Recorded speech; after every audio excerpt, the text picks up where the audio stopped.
Ways podcast. I'm Aaron Groves with Pastor Steve Hirma and CEO of Many Hands, Tim Brand. And we were talking beforehand. You're not only CEO, you're an author, Yep. which we'll get into that. You're a dad. You're a husband. Is there any other titles we should know about? You've done? Have you done any coaching? Your wife's the coach. I've. But you do coaching too. I don't coach. I coach club basketball as well. Boys or girls? Boys on Okay. that one. Okay. So I've got a 15-year-old daughter and a 7th grade 13-year-old son. My daughter and I are very much alike, so that does not work for me to coach her. My wife and her get along way better. Yeah. Whereas my son and I, we're like two peas in the pod. So we figured out real quick. I coach AJ and I cheer Abby. Yeah. That's the way it works better. That's very wise. And it's so boys and girls are so different Very in how much you so. have to coach them, and I'm finding that out. Yeah. So. And actually, my daughter is more wired like a traditional boy. Mm. And I'm not trying to but in general, she's just more aggressive, more assertive, and she's much more wired like I am. As AJ is much more just passive and everything's great. I loved it. This is great, Dad. Awesome. Hey, we lost by 20, but man, I had fun. Yeah. Which is awesome. That's great. But I'm also like, man, dude, we just got beat by 20. Yeah, but man, that was fun. Yeah, okay, good. I always had a joke. So when my daughter, it was always more of a social experiment. Yep. With the girls at that stage, and it was like they didn't want to be rude to each other. Yeah. And trying to be nice to each other. And then the boys, they never keep score at the early ages, but they would leave the game knowing exactly what the score was. For sure. Yep. Yep. Pretty funny, but Well, go ahead. I was just kind of interesting. It was interesting. So I told you I read your book, and again we'll talk more about that as we go into it. But I still remember.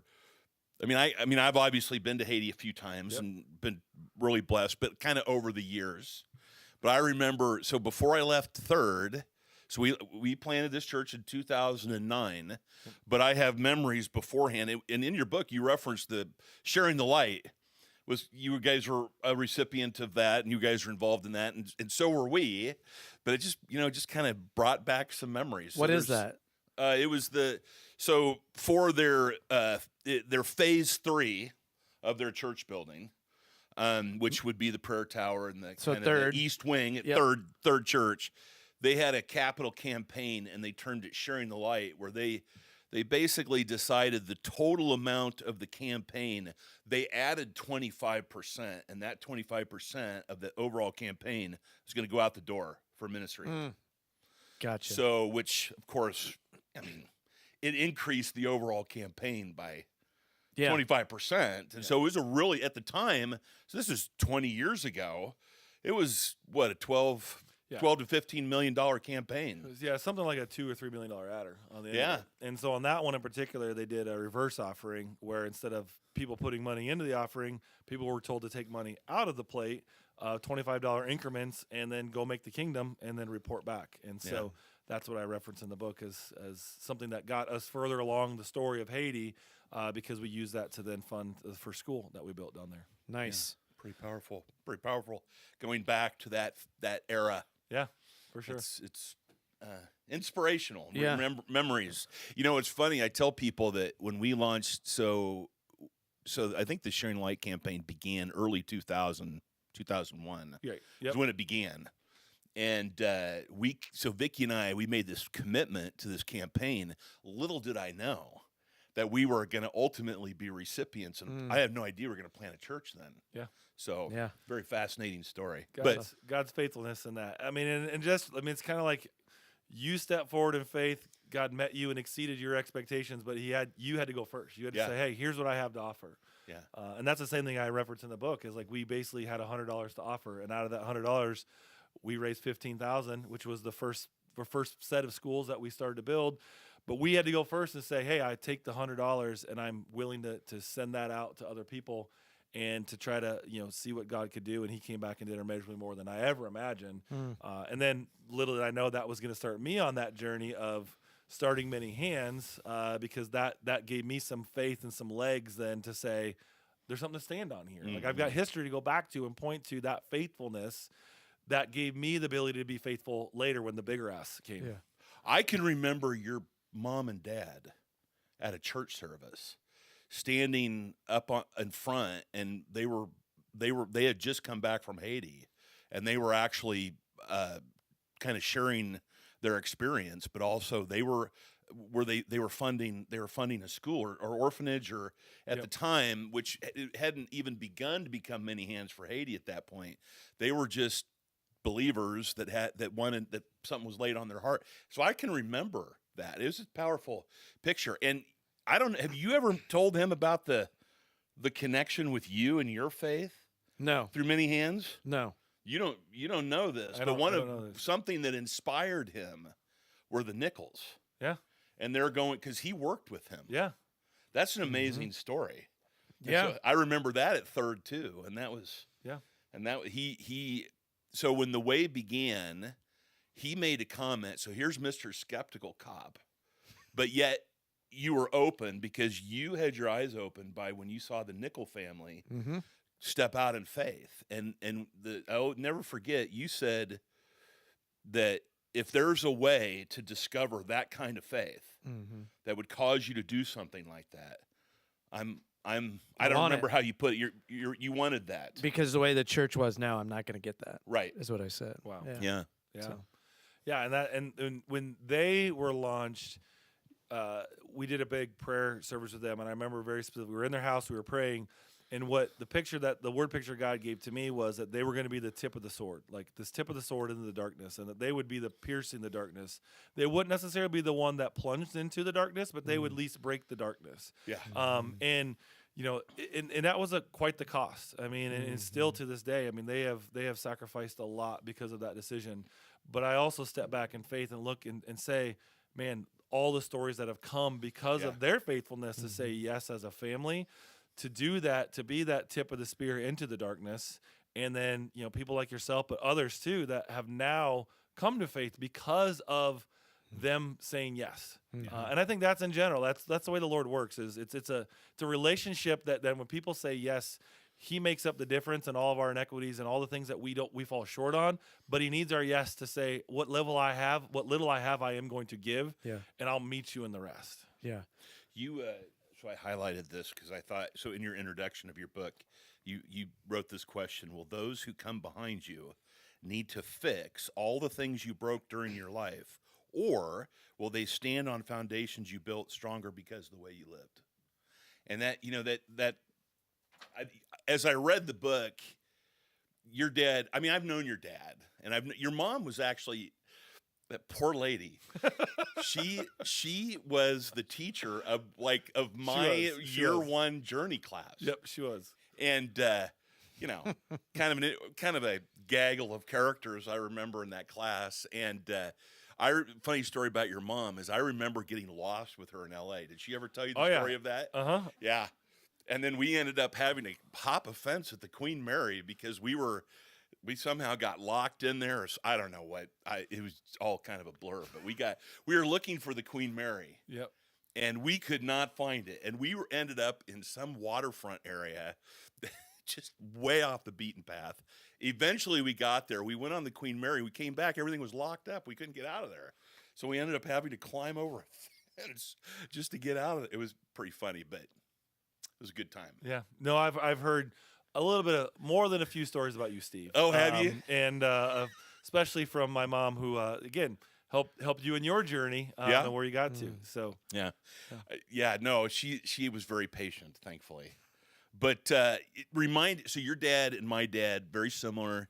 I think they had similar hearts. And my dad always talked about how, you want to make the world a better place than when you got here. Yep. You want to leave it better than when you got it. And so that was always kind of his thing. But I think that's a great question. And I think it's a foundational question because, especially as you get older, as maybe as a man, I think anybody thinks about their legacy. What are you going to leave behind? What are you going to do? And it's neat to hear the legacy that your dad created, even his legacy of faith. I mean, being a witness to your grandkids, Yeah. even at the end on his final moments. That's pretty powerful stuff. I always remember the video at Junior Stainhook's funeral where he's literally sitting in the living room at Christmas time telling his kids the gospel. Yep. And I just think that's pretty amazing, and I think that's a great legacy. So it gets me a little emotional. Well, as it should. I mean, Yeah. at the end of the day, emotions aren't the enemy. No, And the other thing is death is not the enemy either. no, I mean, if we are fighting death, we are going to lose. right. So the end of the day is we're all going to have an appointment with God. We just don't know when that appointment is. And so what are we going to do with that time we have between? And so if you can think about your life in a way that there's an appointment coming at some point, and am I living the life that I want to for him first, for those that impact that I have impact with second, and to be able to bring, I call it shalom into chaos, where ultimately, am I bringing peace or am I bringing chaos? Am I bringing brokenness or am I bringing blessing? For those that come around me, that associate with me, because I've met tons of people, and we all have, I think, in work where they've spent their whole lifetime trying to fix things that they inherited. Yeah. And they spend so much energy and so much depletion on that, and you're like, man, if that could just be changed, that would change their life. But we still have a decision to make, because some of us didn't have good dads like we had, and some of us didn't have good parents and upbringing. Yeah. And the thing that I also share with people is in that we all are given a gift. Now, some of our gifts, and I'm not to be crass, but some of our gifts are filled with poo. All right, we get the poo box. And the question is, are we going to take that poo box, we're going to wrap it up, we're going to put a bow on it, and we're going to hand it to the next generation and say, I got a poo box, here's your poo box, go deal with it. Or are we going to go take that box, we go bury it in the ground, use it as fertilizer, plant a new seed, and grow a new tree, that now that's something to build up off on, that's a new beginning. Yeah. Because we have that choice. It's something we weren't given a choice what we inherited, but it's a choice what we're going to do with it. Exactly. And I totally agree. And for some people, you know, depending on when they do come to Christ, because obviously this is a work the Spirit helps you with, but when you come to Christ, you know, it's never too late. I mean, I can remember, we've had some people here that, you know, were later in life and they came to know Jesus, and they spent some time making a not so great legacy. But then, you know, at the end of their life, you know, it's like the person I know is completely different than the person some other people know. Yep. And that's the power of the gospel. Yep. And so it's never too late. And it's, you just have to respond in faith. So it's you know, I've seen Christ change legacies and redeem lives so many times. And it's really a powerful thing. It is special when, you know, it's special to be a first generation that changes the legacy. It's also special to be a subsequent generation that receives the blessings that's been. And so either way, it's good. But yeah, it's just a great question. I've never posed it to the congregation in that regard, but in a similar regard. Yeah, it's like, what are you going to do with the life that you have? So let's talk about that for just a second. So let's talk about your life and your faith and why Haiti. Like, what led up to you stepping out in faith? Because, you know, you shared a story at the Sync class that you lead down at Third that I went to a couple weeks ago about like one of your non-negotiables with your girlfriend at the time to be wife was like your mission. Like, right. And so what led to even having a heart of mission to make that, you know, that statement to your girlfriend? Well, I think all of us are uniquely wired, and again, there's certain things that are inside of each one of us that are gifts that are given and or that we inherit. And first off, I want to say is, like, I stand on the shoulders of so many that came before me. And what I didn't know, you know, growing up is in the 70s, there was people from Pella, Oskaloosa area that went to the Pion, Haiti area that we work in as CRC missionaries. In 1982, there was another guy named Steve Ross that started taking trips down there. And there's a whole story how he ended up there, but he started going there. And then 1989, the city of Pella adopted Pion as a sister city. I mean, these are things that I couldn't have done, but they were in my path. And so when I was 7 years old, my dad went to Haiti in 1986. And it was one of those trips where he was my age. He was actually just where I'm at almost now. And I was a 7-year-old, didn't know much different, but I remember just seeing pictures of dad serving in a foreign place, dad serving people that look different than me, hearing the stories of when it's yellow, let it mellow, when it's brown, flush it down, like no toilets, where I'm bringing up a lot of like excrement stuff today. It's real. It's real. Exactly. But so, I grew up seeing and hearing that, and my family again was very involved in the church. But I was also uniquely wired. When I was a senior in high school, we went to Kentucky to go build homes in the Appalachians for people in the Appalachians. And I just, again, the way God wires me, I'm a challenger by nature, which can be good or bad. My mom always said I never understood the meaning of no. And so she's like, it's a pretty easy word. It's an N and an O. What don't you understand about it? But I just never said no. And so I said, no, we're not going to go to Appalachians. I'm going to go where my dad served in Haiti. And so I brought 6 of my friends and I made the phone calls and we said, let's go to Haiti. And so through that, God revealed some things to me. But the really life-changing thing was my sophomore year. And I go back to brokenness in my life. Up until that point, I lived a pretty selfish life. It was all about sports. It was all about me. It was all about girls. It was all about things that I wanted Christ in my life, but I didn't want him Lord of my life. I put it like I wanted him in my car. And, hey, God, you sit in the back seat while I drive. You tell me left, you tell me right. But ultimately, I want you here, but I don't want you really in control. And when God really changed things is when I said, Lord, I want you to drive and I go to the back seat, because when you do that and I let you have that control, you do a measure more than I ever do. And it's been the story of my life back and forth where I jump back into that seat and I've taken control, and then it steers out of the way and I crashed into things and I'm like, okay, I'll go let you go back again. And then he jumps back in the seat and then for a while, like things are good. And then I got it again. And so there's been this back and forth, but the journey of mission and going to people that look, feel, are different than me has always been in my DNA. My mom she was a professor at Central, and growing up, she taught a human civil rights course where I listened to the stories of Martin Luther King. Like I read about Malcolm X.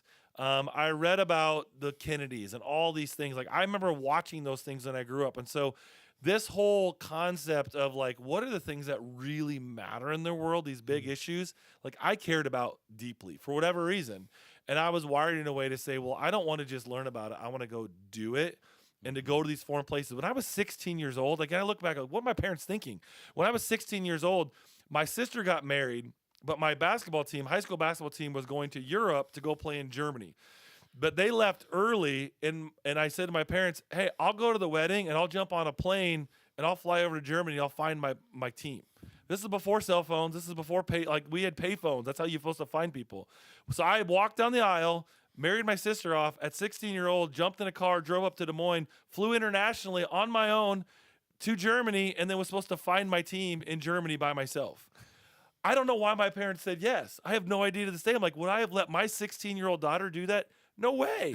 but again, in God's faithfulness, like he equipped me to do that. And so when times came where I needed a yes, I think I can go back to my story and say there was bits and pieces of this that I could draw upon to say why that yes, I could do it.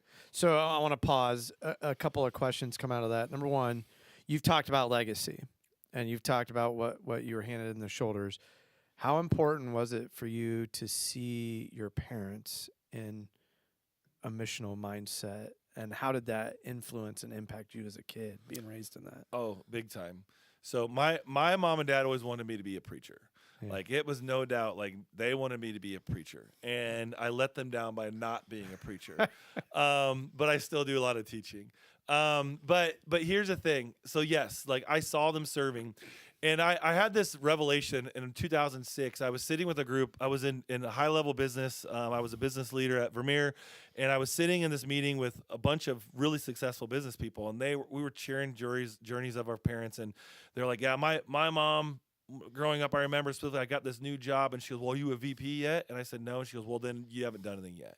And he's like, so I have to become this VP. And I go, well, I wish that was my case. Like I am sitting at that level. And my parents are like, well, are you doing the gospel? Are you sharing his message? Are you in the church? Like, what are you doing? I was like, why can't they be happy with what I'm doing? And it like grated on me. I was the opposite direction. I was like, why can't they? But here's the thing is, I think they knew in me I was running from my true identity. even though I was chasing and being incredibly successful in what the world would view, Mm-hmm. until I went full time in my unique calling and doing things for Christ, it didn't matter. Mhm. And as much as I would have worldly success, I knew in my heart it didn't really matter. And so when the time came in 2011 for me to jump in full time, I started the organization in 2008. But again, in my own way, I'm going to be president of the board. I'm going to give money. I'm going to still do my thing, have the white picket fence, the 2-car garage, the boy and the girl, make the money and give it, which is still good. But for me and my unique wiring, I had to be all in because that's how God created me. I am not a halfway person. If you know me anyway, it's either I'm all in or I'm all out. There's no lukewarm with me. And when I was trying to live a lukewarm life, all I was unhappy because that's not how God wired me. Gotcha. That's good. Yeah, I think that it's interesting because I do think can't make a biblical argument for this, but I do think there's an entrepreneurial spirit. Yeah. Call it apostolic. Some people say, well, it's an apostolic type spirit. There's something about the ones who are pre-wired just to go and do stuff, and they're sent to do things. And I do think, and it's interesting because I do know your story, right? I know, people can sit there and they can look at the thrift stores and they can look at, but they don't know the journey that brought you and the setbacks and and the perseverance that anybody that arrives somewhere, that I don't want to say it's something they created. We can say Christ created it, but the process that you're involved in, it's not an easy process. No. I mean, all your weaknesses are exposed. You face all these trials and tribulations, and you get to this place, and it's interesting. But I think there's something and I wish this. I try to impart this to my kids and people, especially in leadership. But there's something about seeing a problem and seeing an opportunity versus it's just it's an unsurmountable obstacle, and I quit. Yep. Right. And anybody that ever hears me speak, it's like I'm not saying you should never walk away from things, but you better make sure that that's what Christ is calling you to do, and it's not just because it's hard. Yep. And so one of the things I love about your story is just if anybody were to sit down with you and kind of go through all that, they would hear of multiple instances of how many times would you say roughly, with many hands, you wanted to throw in the towel and just say, you know what?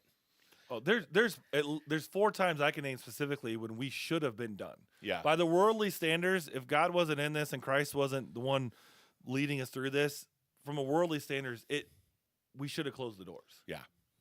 But you didn't. Right. You kept going. Right. And that goes back to, I think, some of this things, the way that God uniquely wired me. I was born to be stubborn. Right, wrong, in between. That's good on some instances. That's really bad in some. That's my wife. Sometimes that's my daughter. You got to channel it properly. But that's where the thing that's cool is that has been in me. But God has chiseled at it. He's molded it. He's shaped it, and He's used it for good for Him. When it's in myself, it can be really negative. But when it's in His hands, He can use that persistence. Yep. And He can use that in a way that brings glory to Him, and ultimately brings things that I can do because of my wiring and like my DNA. And the stories I can point back to is like, yeah, like I had to persevere through that. Yeah, I had to get through that because it led me to this point. And now I have a faith journey that I can stand upon, and my legs are stronger because I can see backwards and I see all these points in my life where God showed up. So it makes me also trust the future because I know where I've come from. I know where I'm going. Yep. But it also points to the fact that you talked about too is Christ is leading. Correct. Right? Yeah. God is in the driver's seat, not you. And I want to go back to that. What happened, or what decision did you have to make to say, okay, I'm done driving? And you go back and forth like you said, but what has to happen for somebody else that maybe is like, I'm still driving? What do I have to do to just hand over the keys and let Christ drive? Is it just complete surrender? What was it for you that was like, all right, I'm done, Lord, you take the wheel? So there was 2 major points of that. Number 1 is brokenness in me. And realizing how much destruction I'm doing to myself and doing to others because of my selfishness. And that really became apparent to me when I was in Haiti. And there were some things that I had going through my sophomore year that I was making some really poor life choices. And there was just a lot of brokenness. There's a lot of hurt, and there's a lot of hurt in me. And ultimately, that brokenness was hurting others, but it really hurt me. And I wasn't becoming the person that I wanted to be. I was changing. I was shifting.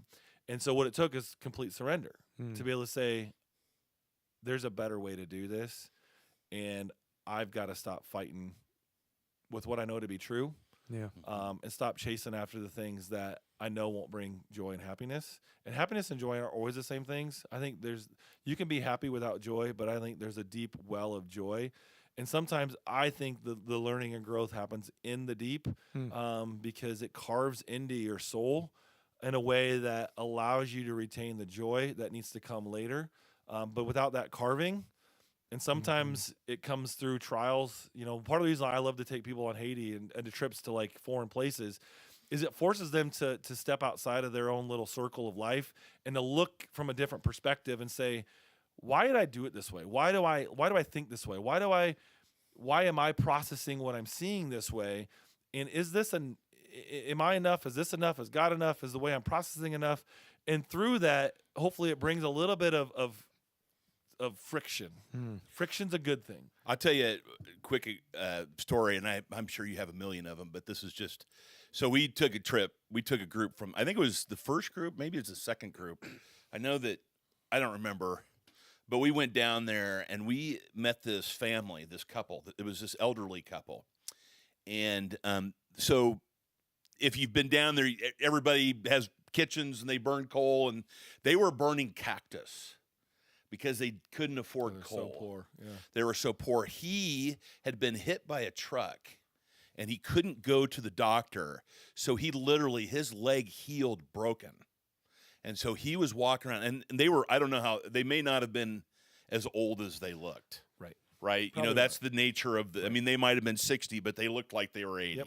Okay. And so they literally had their grandson, who was like 8 or younger, bringing them things. He was their provider because they had lots. Well, anyway, I remember there was somebody in our group that was, I don't know, probably late 50s, 60, and they just walked off on their own, and they just had a complete total breakdown because they'd never seen anything like that.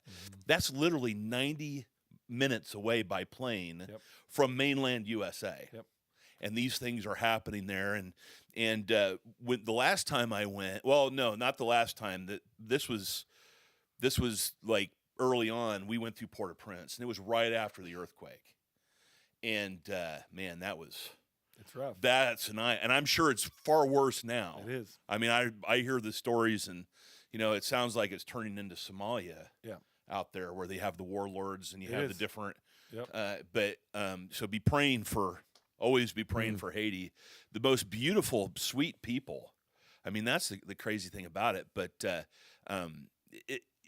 what I would say to people, if they go to Haiti and if it ever opens up again, you see things that you can't imagine. I tell people the story about and when you go to places like that, you see the power of God like you can't imagine. Correct. So I remember we were walking, and this lady came up. She had all these skin lesions, and her baby had all these skin lesions. And I just remember the Spirit saying, "Lay your hands on her and pray for her." So I did. I laid my hands and I prayed for her, and we all gathered around and prayed for her. And it came out later she had a very contagious skin condition. And I was laying my hands on her stuff, but I never got. I was protected. Absolutely. It was crazy, but you come face to face with things like voodoo, Yep. literally evil. Yep. And the battle lines are so much different there. And I just remember having that survivor's guilt whenever I came back. Yep. It took me like 2 or 3 months to buy another latte or something. For sure. Yeah. Because. And so back to your question is like, how does that change? So here's from doing this as long as I have, it comes down to you encounter Christ through experiences and people. And so like there's an experience, like he's just talking about an experience that also is with a person. And then you meet someone like a Craig and Christy, who are some of our leaders down there, and they live it and they build community, and you're like, man, like that's just a powerful story to hear them share their story. And so then you go back to the gospel, and how did the gospel spread? Well, it's because Christ created some experiences where people saw things that just blew them away, and they met people that were changed, Yeah. that were different. And you're like, I want that. And so for me, when I was down in Haiti, I saw something that lit a fire in me that I just knew was not from myself, that I said, I want that. And over a 10-year process, God continued to, it's like, kind of like the pearl and the piece of sand inside of the clam that becomes the pearl. He had to refine me. He had to work me. He had to continue to work. It was a process. It wasn't immediately. It wasn't a 0 to 100 overnight. Yep. But it was a process that I was on a journey. And pretty soon there was a pearl that I didn't know was even being made. But now I could step into this because of the people that I met and the experiences that I had to reveal the truth about God and the truth in me. No, that's good. So you had this experience as a sophomore, right? Yep. And then you kind of go through life, and you wind up in the business world. Yep. As a VP, right? Yep. Want mom and dad to be proud of me, but yet they're like, when you going to serve the Lord? When you know, when you going to share the gospel? I just got a promotion at work. Great. Yeah. That was exactly how You it got to went. get promoted in the kingdom of God. I was like, so how, are you talking about Jesus? What are Yeah. you doing? I'm like, well, Yeah. awesome. Thanks, Mom. Yeah. So God's doing a work, and He's doing a refining process. What happens next as you're at Vermeer, and what does God start stirring in your heart, and how does this vision for sending teams and people down to Haiti start? So it really came to a head in 2010, 2011. So there was this one specific trip that I went down to Haiti. And at that point, again, I was making good money, had the 4 and a 2-year-old white picket fence, a 2-car garage, and, had the path laid out for me. This is what I'm going to do. And I started Many Hands in 2008 with the Nichols, and, the Nichols got sent, and we started this whole thing, and they came back. So they were already back at that time. And there was this kind of fork in the road. It's like, okay, are we going to continue Many Hands, or is it just going to fold? Is this just going to die? And so I went down there to go and put prayer cards into a school and then look at ground for the next school that we were potentially going to build. And I sat with our Haitian leaders, and they were all like, oh, we pray for you every day, and we do all this. And the whole time they're saying this, I just kept having this overwhelming feeling of, I'm just a fraud. Like, if they followed me on a daily basis, they would see that I'm not who I say I am. I come down there, and they put me on this pedestal, and they're like, oh, Mr. Tim, like, thanks for coming and doing all these things for us. And I'm like, I'm not in the game. I play the game. I'm playing this whole thing. And then we got to this point where we're looking at this new school. And I remember very specifically, there was a Haitian man that was going to be the principal of the school. And he came and met, and he was a sharp-dressed man. He had a suit and tie on. He was probably mid-40s. If he was back in the States, I was like, man, he would be making over $100,000 as a principal, school superintendent. And again, you see him in their business setting. I'm like, oh, he's a sharp man. And he invited me to his house. He's like, hey, do you want to come and meet my family? I was like, sure. And then I walked to his house and realized his house was made out of garbage. His kids were sleeping on the dirt floor. They had a 10-foot by 10-foot home. That's all he could scrape by. And yet here's this leader in this suit, and it just didn't compute to me. And I went back home, and they needed $10,000 to basically start this school, to buy the ground and start this school. And I went back home, and I just couldn't shake those images. And I'm an audio learner. And so I went on a drive. It was one of those nights I just couldn't sleep. I went on a drive, and I popped in a CD. At that point, CDs, you listen to CDs. Yeah. And it was a CD by Gary Haugen. He was talking about International Justice Mission, which is, again, go to the deepest and darkest places in the world, and they take sex traffickers. They try to get them a trial in the legal system. But when he was a little kid, his dad took him to Mount Rainier. And on Mount Rainier, they had the Welcome Center, and then out the back of the side, it was this pathway up to the climbers where they go climb the mountain. And his brothers wanted to go to the mountain, and they wanted to climb it, and Gary was scared, and so he said, I want to stay in the Welcome Center. And because there was all those at-risk signs and travel, and there's falling rocks and that kind of stuff. And so Gary convinced his dad to let him stay, and so he was really happy with himself. He's like, I got to stay in the Welcome Center. And at first, he saw the videos. That was great. He saw the stuffed animals. He heard the DNR person talk about what the mountain is, and he saw the plant life and all that kind of things. But then by hour 3 and hour 4 and hour 5, those are the same stories over and over again. That animal was just dead, and that plant was just a thing in a glass case. And then when his brothers came back 4 hours later, they were hot, they were sweaty, they were beat up. One had fallen, had a scrape on his leg, but they had gone on an adventure with their father. that their father saw something greater in them, and they went up on the mountain. And Gary was on the mountain, but he didn't experience the mountain. He settled for the Welcome Center. And I knew at that point in my life, Word picture. I was settling for the Welcome Center what it meant to be following Christ. And I knew I was settling for the Welcome Center of what it meant to do Many Hands for Haiti. And God had given me a story. My dad started Goal Setter Systems, the basketball hoops company. I knew what it was like to be an entrepreneurial start this. I had given these global contacts and all these relationships to, and I was working with all these international people to build their businesses. And God says, what if you build businesses for me in a country that has no one to fight for them? What if you did that? And I knew for me at that point, I don't want to look back at this injunction in my life and say, I settled for the Welcome Center. I was on the mountain, but I didn't go on an adventure with my father. And I said, the only way it's going to happen is if I'm all in. Because at that point, I wasn't living an integrated life. I was settling for, this is dad hat, take that off. Here's business hat, take that off. Here's family hat, take that off. Here's mission hat. And I was calling that life. And the end of the day is I was miserable because I wasn't who I was called to be in any one of them. And particularly with my kids, I looked at them. I was like, Dad's traveling. Dad's making all this money. Dad's growing the world. But, like, what do you see in your dad? You see in your dad a guy that's gone, that's choosing to make money, not in the kingdom, not in the game. And when they grow up, what are they going to say about me? And for me, I wanted them to say, Dad's gone and doing things, but he's in the game for Christ. And that they see their dad serving. And that as a family, we could do this together. And how do we integrate our life where every conversation I have can go back to, whether it's business, whether it's mission, whether it's family, whether it's my life, that this is all integrated together, that it's all one. It's all how do we make Christ Lord and in the places that we're uniquely called to, our unique space. Yeah. And that space involved Haiti because of the history I just shared earlier. And I knew that. And so that was my unique calling to step into. And when I did that and said, and all I heard from the Lord was be available. That's it. Just be available. I had no game plan. I said, be available. When I was available, he started to bring conversations. Steve was one of those conversations. And all of a sudden, the ball started to roll. Because, and I was convincing myself in my other job, this, VP level job, that, well, I can meet CEOs, which I was. I can meet these influential people, and I could have a conversation about Christ, which I did once a year, maybe twice a year. And, like, those conversations went from once to twice a year to once or twice a day. And every day I had conversations. And God said, my way's better. Yeah. Do it this way. But it didn't come without sacrifice. I mean, I went and took zero salary. That $10,000 piece of ground, my wife and I said, we're going to write the check to do that.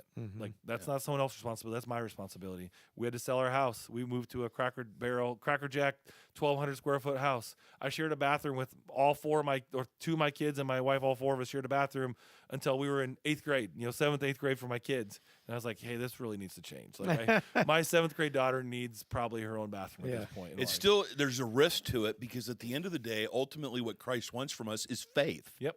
And that will never be taken out of the equation. Yep. So if people are looking for like this magic carpet that will carry you to this place, it doesn't work that way. And I always kind of, I think at one point in my life, I made the resolve that I'd rather. So this kind of comes from, in John when Jesus nukes his ministry, that I'm the bread of life, and everybody freaks out. And then he goes to the disciples, like, "Are you guys going to go?" And their response to him is, where would we go? You have the words that lead to life. And I do think that there's an epiphany in the life of a follower of Christ where they just resolve, I'd rather be anywhere with Jesus than somewhere without him. And, because there's that stepping out of the formation moment. Yep. Like the masses are kind of going all together and it's comfortable and it's kind of predictable. And especially if you're like a leader in the masses. It's very comfortable, very predictable. But then when Christ calls you to kind of step out of formation and take a risk, it takes some. It took me over 2 years to kind of take that step, and there was a lot that God did in that time. And so, and people think, and here's the thing: is people think that comes out of the blue. It's like, oh, like you went from here to here, but at the end of the day, is it didn't come out of the blue. Yeah. I mean, that thing about where we have $100 and we raised 50. That was a faith moment for me where I saw God show up. And then I led my first trip down to Haiti where we led it, and God showed up. Like my wife and I, this was all ingrained when I came to her and said, "Hey, I think I need to leave my job, and not only that, like I need to make no money for a season." She wasn't like, "Where did it come from?" She had been part of that story from the beginning. Our first conversation we ever had was about Haiti. First conversation in 2000 when we got married. Kevin Corver, Pastor Kevin, who was I think on here the show a little bit ago, for whatever reason he went the Haiti route in our wedding. I have no idea why. We didn't tell him to. He just did. And so like, but there was those breadcrumbs that were laid that I could find my pathway by knowing and trusting backwards, that I could trust the forward. I didn't know where it would lead, but I knew enough to say this is where I needed to be. And ultimately I stopped running from my identity of this is my story. As much as I wanted to be this business leader and I wanted to do all these things, which I could absolutely do, my story was, yes, you're a business leader, but you're a business leader for Christ, and you're going to do it differently than what the world does. Right. And Christ is at the center of it. And you gave a word picture at our Ascent class that I actually used in a sermon 2 or 3 weeks ago. But it's about making Christ the center of your life. But what we do, and you've kind of alluded to this, is we just shove him in a box, whether it's family, work, whatever it might be. And if there's enough room, great. But if there's not enough room, then he's out. Correct. And so it wasn't until Christ was at the center and you were able to roll and let the Holy Spirit push you where you need to And go. basically blow up those boxes Yeah. and rebuild the whole thing where everything emanates out of him. Mm. And it becomes a circle that then can move and can go but he still remains the center, and all things come from that center spot. So all life happens from that spot because he is the source of life. He created life. Why would we not want to give our life to the very creator of heaven and earth? Because he's worthy to do that. And he's going to be the heaven and earth beyond this time. Again, that's why death is not the enemy. And we understand that when Christ is Lord of all, we can walk into death. We can walk into the very thing that we all should fear the most, is when this last breath comes out of our lungs, and we can have faith and assurance that this isn't the end, because the creator of life came before us and he's going to be after us, and he reigns through all of that. Absolutely. And I would just share too, because this is something that if people aren't familiar with Many Hands, they're not familiar with this, but this is like my favorite thing about the ministry. Okay, so I want to share it. Yeah.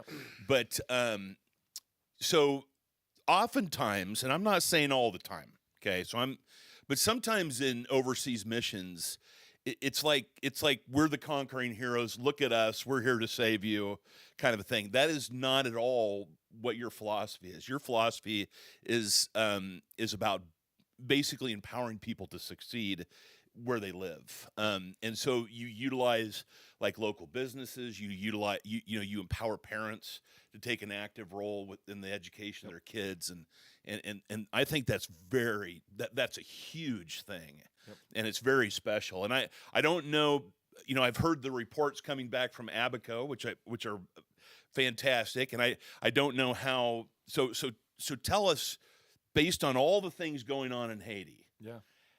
What's the current state of your mission in Haiti? Yep. And then obviously make the transition to how you guys are now working in Abaco, and teams are going into Abaco. Yeah.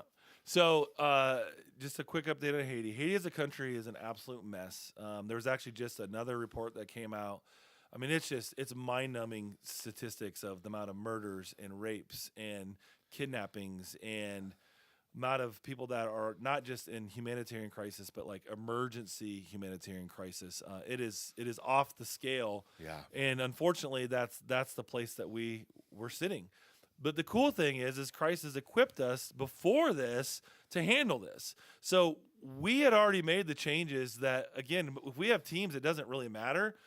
The work continues. So even despite the worst things that the world could throw at us, we've expanded. We've added 2 new campuses during this whole 5-year time. We've added on to our schools. Our ministry has grown. We have over 130 staff now that this is their full-time job. Like, they show up and this is their job, where they have an actual and you've paycheck. empowered locals. Yeah, and so you don't need the influx Right. of people coming from the outside. That's a Correct. powerful thing. Correct. And the cool thing is in our area, we haven't seen the crime and all that stuff going on. And I think that's because a lot of the work we've done. Like, our people look at it, and the whole issue is people got really upset because they're like, well, all this aid and foreign stuff came after the earthquake and that kind of stuff, but where is it at? Where is it sitting? We don't see anything. And our communities are looking at it like, we see it. Yeah. We're feeling it. Like there's 1,100 homes that have now been rebuilt. Like 1,100 homes that have been rebuilt. We've got 1,200 kids that are now in school. We've got 700 moms that have kids under the age of 2 that now are above the malnutrition line and that are thriving. We've married over 200 people, the 200 couples, so 400 people got married, and now have a marriage between God and their husband and wife. We've had over 1,000. We've had thousands of people give their lives to Christ, and not just give it, but like be all in. So it's been incredible, but it's also incredibly hard. And so forever, again, back to I want to be in the driver's seat versus the back seat. My brain is we were going to be in our model in Haiti only for 10 years because I wanted to prove our model before we just jump to something else. Because, again, I want to say, like, so many people claim victory, I think, way too soon. They're like, hey, we had a couple good years. Look what we've done. And, like, all of a sudden, it's like, that works for everybody. It's like, well, how about we go through an up and a down season before you really see if it works or not before you go there. So I was like, 10 years, let's get history, let's get data. And then, that was my plan. So 2015, 16 is when we started this thing. We were going to look at 2026, 2027 is when we would go outside of the country of Haiti. So we always had a plan to go outside of the country of Haiti, but only in that time. Well, one of our things is I am changed by, we call it impact trip, short-term mission trip. And I know the power when that goes well and that goes right. And when it's done in a way that brings honor and glory to the people you're serving and to the people that are served. Like it's both. It's the people that are doing and the people that are receiving. We all have gifts to give. We all have strengths and weaknesses. We all have brokenness. And so how do we share in a way to do that? And at the end of the day is God, we hadn't been able to do that since 2018. We had to stop trips because of the unrest in 2018. And so we hadn't been doing that since 18. And in 2019, I had a phone call from an organization that said, hey, would you come and evaluate us to see if you could take over our ministry in 2019? I said, no, we weren't ready. 2020, they called again. We were going to do an evaluation in April of 2020. Well, what happens? COVID hits. Nope, we're not going to go. 2021, we're like, nope, not going to go. Well, 2022 rolls around, and we had hoped that that time Haiti was going to open up. And that's where all of us just kind of said, you know what? If this is core to who we are, and we believe so strongly that this is one of our unique things that we give to the world and give to God's global bride, we have to do what we have to do. Like, we have to do it. There's not a choice. We have to. So where is God uniquely giving us opportunity to go do this? And so we went down and explored down in Abaco. And the amazing thing is we went into this ministry. That was a hard no within 36 hours. Like, that was not a cultural fit. That was not a fit for us. All these things, like, that was a hard no. And so it was me and my board president. I looked at him and says, should we just go on a plane and go home? Because this is a complete waste of time. And he goes, let's give it 24 more hours, but let's change our look. Let's change what we're going to do. Let's tell these people, we're not going to use you guys, but let's just say, Lord, use us how you want to. So I got up in the morning. I prayed to God. I said, God, show me what you want today. I pulled up Google Maps. I said, God, show me what you want. I started going around. I zoomed in. I was like, what's this place called Camp Abaco? It's like, what is that? And I walked in and I was like, all right, what is this place? They're like, well, we think this is a youth camp. We don't really know. It's like, well, let's go out there. So I drive out there. And number one, this is like off the beaten path. We show up, it's on the shoreline, and I pull in, and all of a sudden I see this big banner that says like Convoy of Hope is like working here. I was like, well, that's a good sign because that's one of our partners. We know them. I trust them. And we pull in, and there's all these like teenagers helping rebuild this property. I was like, what is this place, and what are you guys doing? I was like, oh, well, we're from Florida. We're a short-term mission team, and this was a completely destroyed property, but they use this for youth in the summer. It's like, awesome. Is there anyone else here I could talk to? And they're like, oh, well, happens to be this morning that the international director, the national director, the youth director, and then the head of the Assemblies of God is here this morning for a meeting. And this is the only time they've been here in the 6 months that we've been here. I'm like, oh, that's interesting. So I walk in the door and I introduce myself and we start talking. And they're like, hey, yeah, we run these youth camps in June and July, and that's it. So what do you do at the camp the rest of the time? It sits empty. Like, well, could we rent the camp from you for the 10 months or 10 and a half months? You guys use the camp for those, 6 weeks, and then we run it the rest of the time. And they're like, oh, that would actually work out great. And so anyway, and they're like, well, who else should I meet? Oh, you should meet this person. We met that person. That person was amazing. You should meet this person. We met that person. That person was amazing. And all of a sudden we went from a hard no to, we walked away. He's like, we can't say no to this. And where God was really forcing into me and where he's pushing me is like, okay, this was your plan, but is this your plan or is this my plan? And then he said, hey, you have a love for Haitians. This island, about 40 to 50% of the people there are actually Haitians.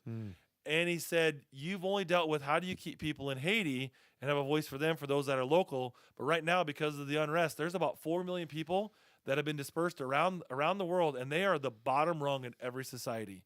Who's going to be their voice? Who's going to go out and see them where they're at? Because that country's a mess, and you're doing what you did there, but now let's go beyond bigger. Because there's people that need your voice now in other places, and how do you advocate for the migrant? How do you advocate for those that have no home? How do you be a voice for me in these brokenness? Because the receiver, which I get, like there's a whole lot of things when you talk about immigration. The people that are there, they feel a certain way about the migrant. The migrant feels a certain way about the receiver. And like there's brokenness between those two. And we have this unique space of, we know the country and the people that are coming to your country. We also know community development and how to do that. Can we offer a service for you, government, church, to be a conduit to bring healing in this brokenness, in this weird, awkward space of high migrants? We're here, and now we're losing things because these migrants are just coming in and flooding us. And yet we can come and do community development in a way that's holistic and unite the church behind that. The church can be the conduit, because we work with like 30 different churches that are all different denominations and say, let's be the body of Christ in this. And let's break down some of these walls on migration, immigration, community development, poor, non-poor, all these things. And so I can say beyond a shadow of a doubt, my worldview has been expanded. My challenge has been expanded, because before it was like only Haiti, only the people. There's no issues with migration and legalization and all that kind of stuff. And now I'm like, okay, I'm being forced to the next step. But what happens when they leave? Who's doing that? Well, now I'm learning that. Who knows where God's going to go with that beyond that? But I feel strongly like that's another step that God's revealed to me, because we have this experience, and now we can lean into that.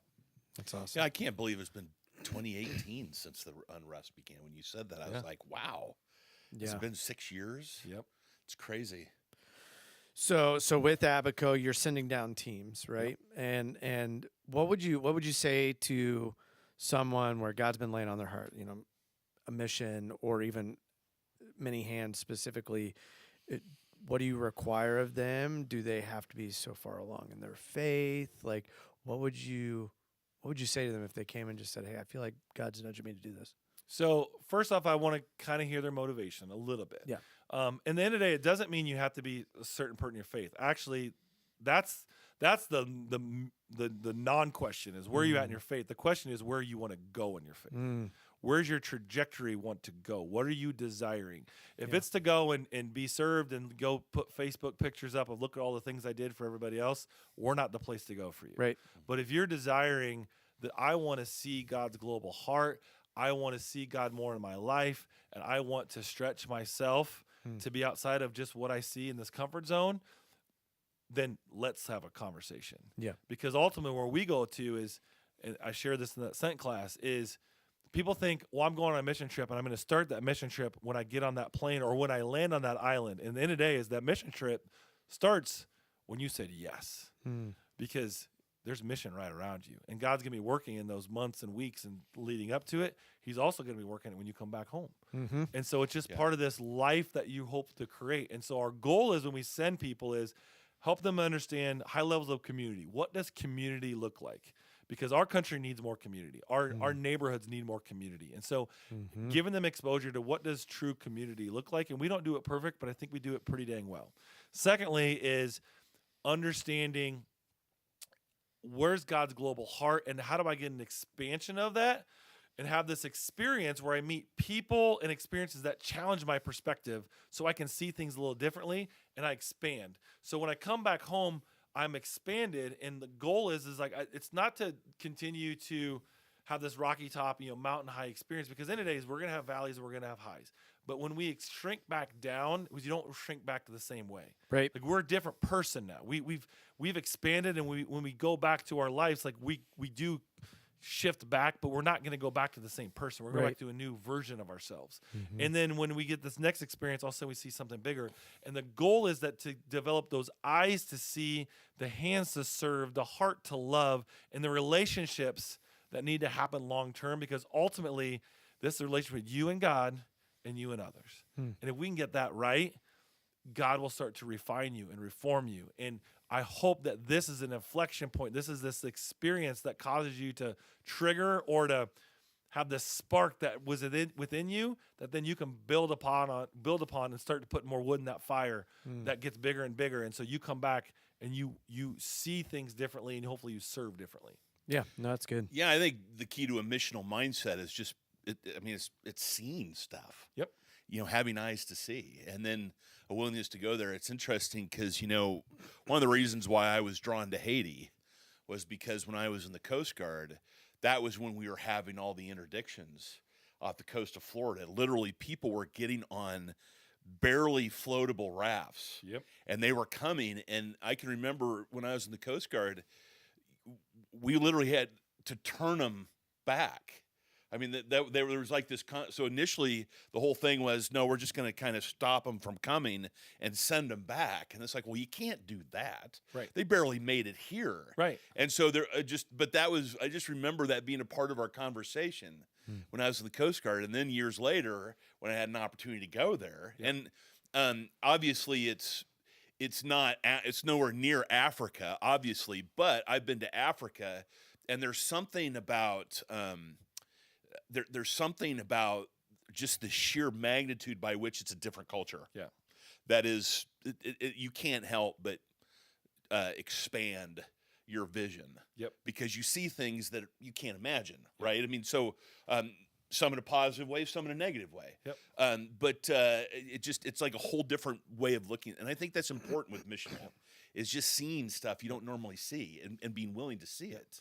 Yeah, so a great example from the Way team. So there was one of your members that she had written prayer cards for herself when she went down there. So she had prayer cards on little index cards that she had done, and throughout the week, things she learned and she saw stuff, but when she was coming back home, there was some situations with the travel, and there was one gentleman which went above and beyond with the airline industry, which doesn't always happen. For those that have traveled lately, airline industry is a little bit dicey, and this person just went above and beyond.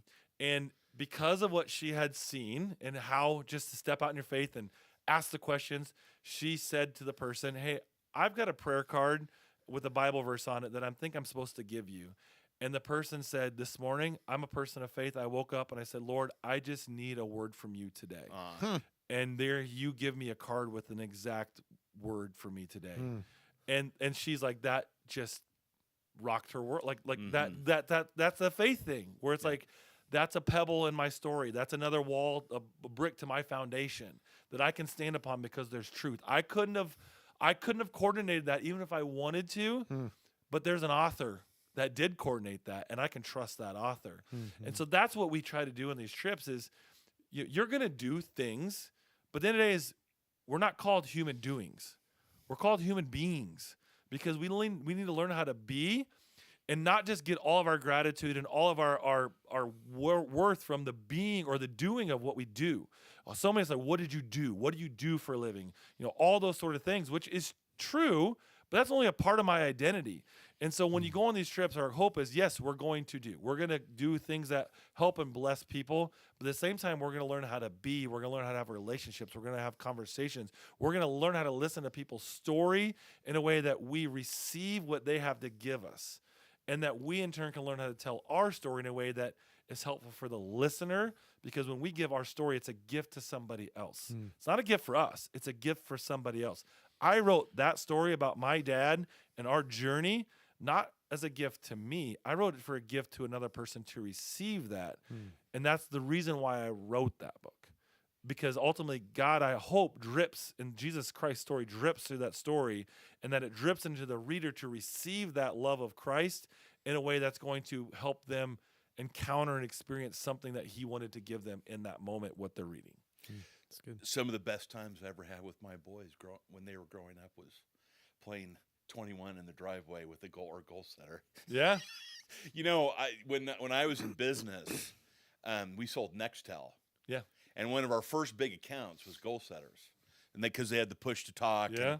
And so I just always remember that. But it is interesting how you've taken this, standing on the legacy, standing on the shoulders, and you just kind of built that as like a life, almost like a life philosophy, and that is what you do in mission too. It's you think about the kids that are going to your schools that are going to have that much better of a legacy for their kids, and kind of that ripple effect that goes through, and it's just a powerful picture. And I don't know necessarily that you can go to that place in your mind initially, but you know that if you do things for Jesus Christ, you do things for the Lord, that's not gonna be for nothing.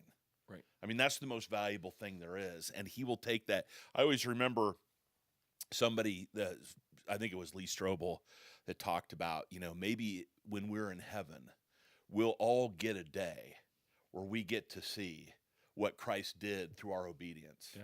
And you'll get to see the people in heaven that are there because you just said yes to Jesus. Yep. And he said, on that day, when you see that, every problem you ever faced on earth, you'll say it was worth it. Because that's like the greatest thing you can imagine. Maybe someday, maybe, who knows, maybe one of the pleasures of heaven is your dad is aware of the ripple effect of the legacy, and maybe you'll get to see that, and you'll get to, and your kids will get, and it just will be a beautiful picture. Yeah. So Yeah. God gets the glory, Absolutely. but we get to bask in being a part of it. Yeah, and I'm glad you picked up, because that is a theme of ours. So when we first started working in Haiti, we were like a lot of organizations. We focused on just the kids in school. So we we're sponsoring kids to go to school and all those sort of things. But as we started to get deeper in the conversation, we're like, well, what about the parents? Because ultimately, no one involves the parents, and very few organizations go to the parents. They basically focus on the child. And so what's the dignity for the parents when ultimately they're like, we're not participating in this at all. Someone else is doing all this. Someone else is paying for it. Someone else is getting the glory on this. Like, I'm not at all. And so we started to really challenge that assumption. It's like, well, what if we got the parents involved? Because ultimately, if we can build up the parents, they're the ones that are going to build the kids up way better than we can. In the Bestow dignity upon them. Absolutely. Parents. And so, like, that's where I always challenge people in regards to, again, how to do this well and do this right. Ultimately, I've had kids that we've sponsored, and I've been a part of it, so I've done everything wrong. Is when they got to high school or they graduated, they've told me, they're like, hey, you're my mom and dad because you're the one that paid for my schooling and not my mom and dad, because they didn't do anything. And that just broke my heart. And I'm like, but their mom and dad didn't get to choose that. They just didn't have the opportunity. So what if I, instead of getting the glory for myself, say, how do I raise up the parent behind the scenes, be able to give them opportunities where they can have jobs, where they can grow their own food, where they can provide their own Christmas presents for these kids. And again, and do it in a way that's helpful and beneficial. But then ultimately the kids see their parents as like, my parent did that. Because that's going to help them say, just like my dad did, they're going to say, I had a model. I had a guide, not someone foreign, someone I knew, and someone that loved me. And now that helps them stand on better shoulders because of that. And that's where I think we've done a disservice sometimes in our mission work, kind of what you mentioned earlier, where we struggle with who gets the credit. Yeah. It's just the reality. And that goes back to, again, the brokenness inside of us. And it usually goes from pride and fear, but the brokenness inside of us. And ultimately, that's where God needs to work through us. Yeah. And that's where I think the exposure sometimes to these bigger things really exposes that. Because in this setting, everyone else kind of feels the same way. So I blend in pretty well. Well, I can, my mirror against everyone else is pretty good. I'm doing good. Well, compared to that, I'm doing good. But then when you go to some of these incredible international saints that are broken legs that haven't healed, but yet they're glorifying God, and they're walking miles to church to sit in an unair-conditioned building, and I'm like, well, it snowed outside today a little bit. I'm not sure I'm going to jump in my vehicle and go to church. I'll maybe just flip it online and drink my coffee. Who's that sound like? So again, our mirror gets different. I've worshipped, people so we have these amazing chairs and these amazing seats. We went to that church in Haiti where literally it was a tree stump, and they took like a 2x6 and nailed it on one end, and then they had like another piece on the other end, and people sat on that was their pew. Yes. And then I tell you the thing that struck me. So you're in a dirt floor church, and they were praising God because they just finally built an outhouse. But for the longest time, they didn't have anything like that. But when they take an offering, Yep. and people come up there, and the money, I mean, which is so valuable, they still are generous. Yep. There's this generosity, and it's just something. And a joy. And the joy and the worship, and they're singing in Creole, but it's like supernatural. You kind of you learn to know the song, and you're singing with them. It's just a great experience. Yeah. So the last time we were there was when your new area, it was new. Yep. And so but I remember looking at the school and seeing the mothers, primarily mothers, and their kids coming, and then they'd go to school, and then they'd eat, and it was just really a powerful picture. And the amazing thing about that is, so again, back to challenging what's possible. So those kids were the first kids that came through. So they started out as little tykes. They were 1 and 2 year olds, and now they're 5th graders, going to be 6th graders, and 99% of our families are paying for their own education now, which is incredible. Pretty cool. We have kids almost, like our above the malnutrition rate is like around 90+%. So our kids aren't sick. Our kids are testing between 15 to 20% higher than the other schools in the area, and they're developmentally they're between 10 to 15% higher weight and growth because they were getting food from an early age. Yeah. And their parents are the ones that are doing it, which is incredible to see. And so again, we just got to trust the story on this. We don't know exactly what the long term is going to play, but you could throw your hands up and say, "Well, Haiti's a lost cause," and that is true. But again, God's a God of the micro. He shows up to the one. He goes for that one. And in the day is it worth me to go for the one? And my answer is always 100% yes. Yeah. It is. It's worth it to go for the one. I don't know what that one's going to do. It's not my job to know what the one's going to do. I have to trust in obedience that I have called enough to go for the one and to give my resources for the one. And if I do that in obedience and God gets the glory, he'll do more than I ever imagined, but I trust him in that. So I got your book on Amazon. Is that the best place to get it? Well, Local bookstores. I'm gonna be here in Newton. I think in April. So I'm gonna be at Choices in April. I okay. think April 6th is what we're laying on with Julie. Now you can go on Amazon too. That's perfectly fine to go there. But I'm gonna be at Choices. I know in Newton. I'm doing book signings as well in Grinnell and Marshalltown and Oskaloosa here in the near future. But then I'll do one in Pella as well. But then I think we're coming to Newton in April 6th, I think Saturday. Well, yeah. And Julie has the book. She's going to have the books too at her store at Choices. Yeah, okay, yeah. So, yeah. It's a great book. I told you I read it. I picked it up and I couldn't set it down, but I know pretty much everybody that you mentioned in this story. So, I kind of an interest. I mean, it's just this walk down memory lane. So it was very special for me. Although obviously I knew your dad too, and especially when he worked at Third, and it was a sad event. So my father passed away, and then several. I mean, it was like almost. So what year was your father diagnosed with his? Like 17. Yeah, same year as your dad. Yeah, about the same year my dad passed away. So yeah, it's not an easy thing to lose your dad, but. You know that they're in heaven, and quite frankly, and I think I can say this about your dad too, is I could never have envisioned my dad growing old. Yep. I mean, mid to late 70s is about as old as I could ever. So I almost wonder if there's a little somewhere, even in the sad stuff and the hard stuff, can't help but feel like there's a little bit of grace. Yeah, because I just could never see my dad sitting in a long-term care center or anything like that. Not that that's what would have happened, but those are the options. So it's a great story, and I think you honored your father well and you honored Christ well. So thank you. Well done. Yeah, it's good.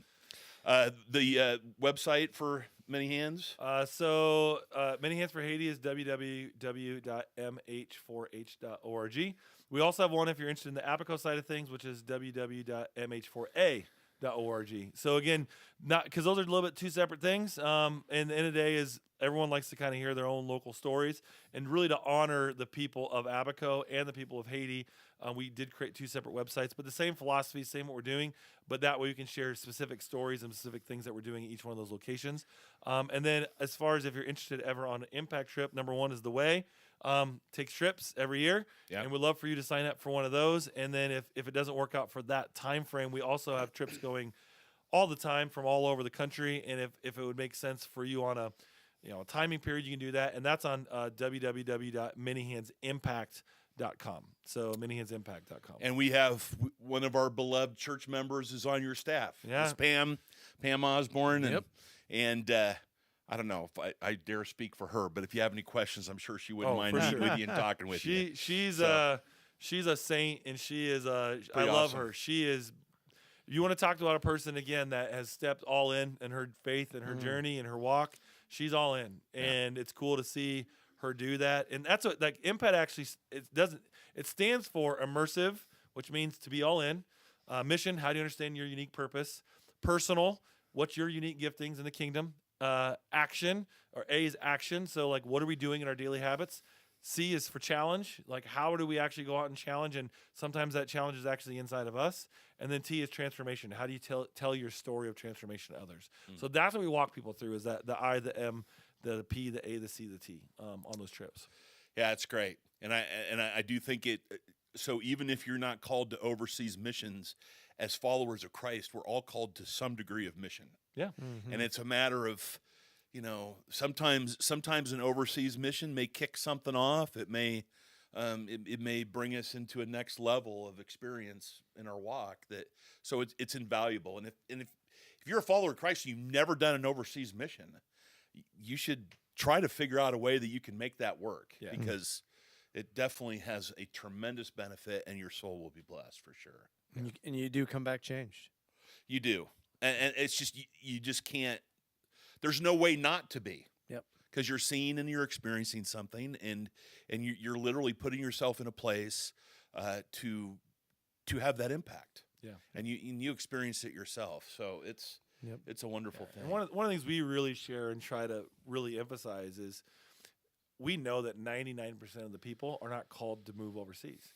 And the goal is, how do you experience this and see this? And I always say to pastors, I've got a benefit. You get them for an hour on Sunday mornings when they're distracted and who knows what's coming before and after.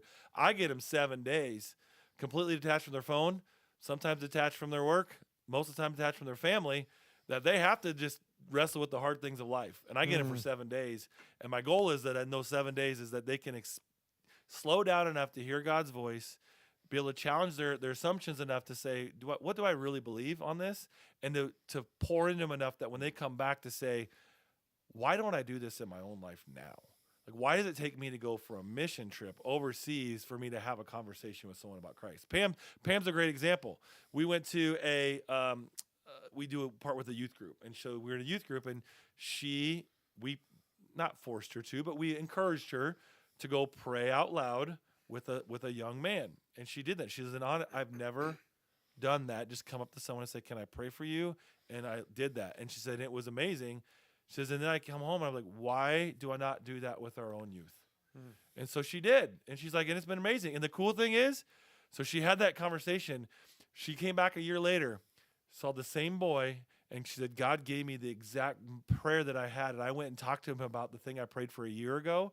And we had a conversation about what I talked about a year ago. She said, I don't remember details, but God gave me the memory to remember exactly what I prayed for. And so we prayed, and I got to hear what had been happening in the last year and encourage. And then we prayed again together, and he prayed for me as well. And that's the power of these trips. Yep.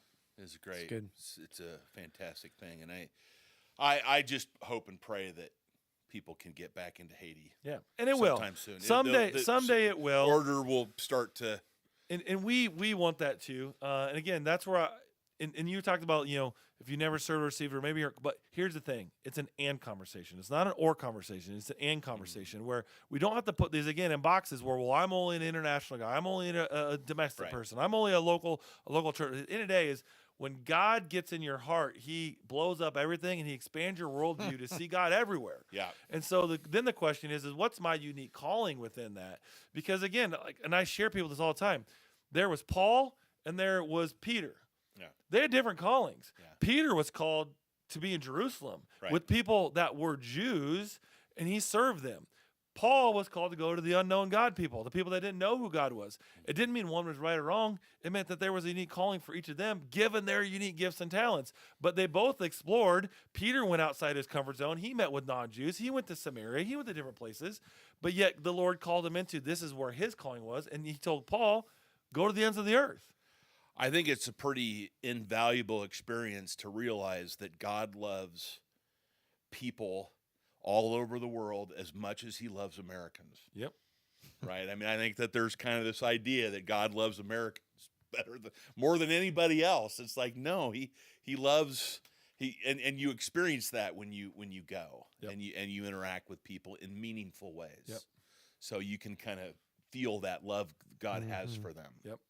So That's good. it's good stuff. How about we pray Yep. for the ministry and for Tim, and then we'll call it a day. Awesome. Sounds good. You want to dial up and I'll hang up? Yep, or? sounds good. Okay.